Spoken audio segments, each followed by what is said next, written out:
So what is this diagram and how does it make sense? I want to walk through it in a minute, but first I want to explain the motivation for this video. This is part of a series of videos I've been making about more interesting and difficult mazes. You can go back and watch some of the previous videos I've made. There's a playlist. I've set up a really simple maze where you can move from one box to 4 different boxes. There are 2 adjacent boxes in the gray color and additional adjoining boxes in the adjacent blue boxes.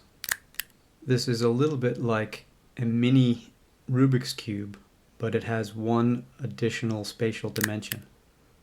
And I'm not rotating each face of the cube, but rather rotating the entire cube to different orientations so that 2 of the axes fit within each blue box, and then the other 2 dimensions are represented outside or between the blue boxes.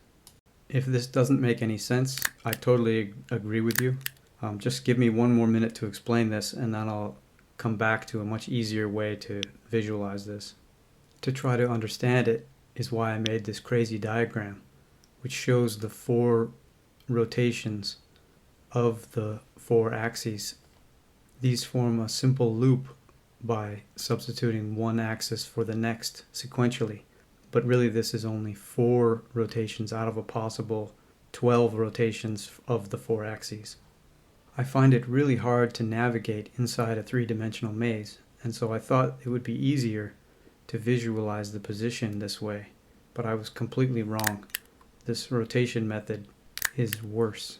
It's kind of like orienteering, where you're rotating, the map is rotating, and the compass are rotating, all about different axes. So I thought about better and simpler ways to do this. Instead of 12 rotations or even just 4 rotations, I thought I really only need 1 rotation. If I show the first 2 axes, and then I could flip to the second 2 axes, and in a 2-dimensional space I could show all 4 with just 2 views.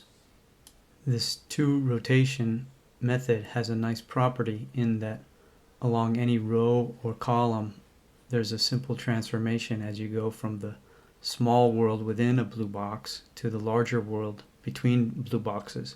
So really what you're doing is flipping the grid sort of inside out, exchanging the small jumps for the large jumps.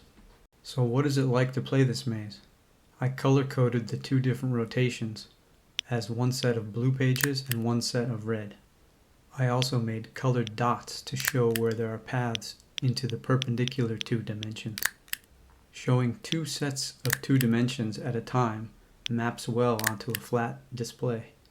And in some ways 4 dimensions is easier to visualize than 3 dimensions because you can always see where you are on the big picture. Just like any well-designed maze, you can travel blindly down dead-end paths because they're not obvious. But unlike a normal maze, here to get from A to B, you plot a course by remembering a series of numbered squares. Even with just 3 squares per side, this maze offers surprising complexity.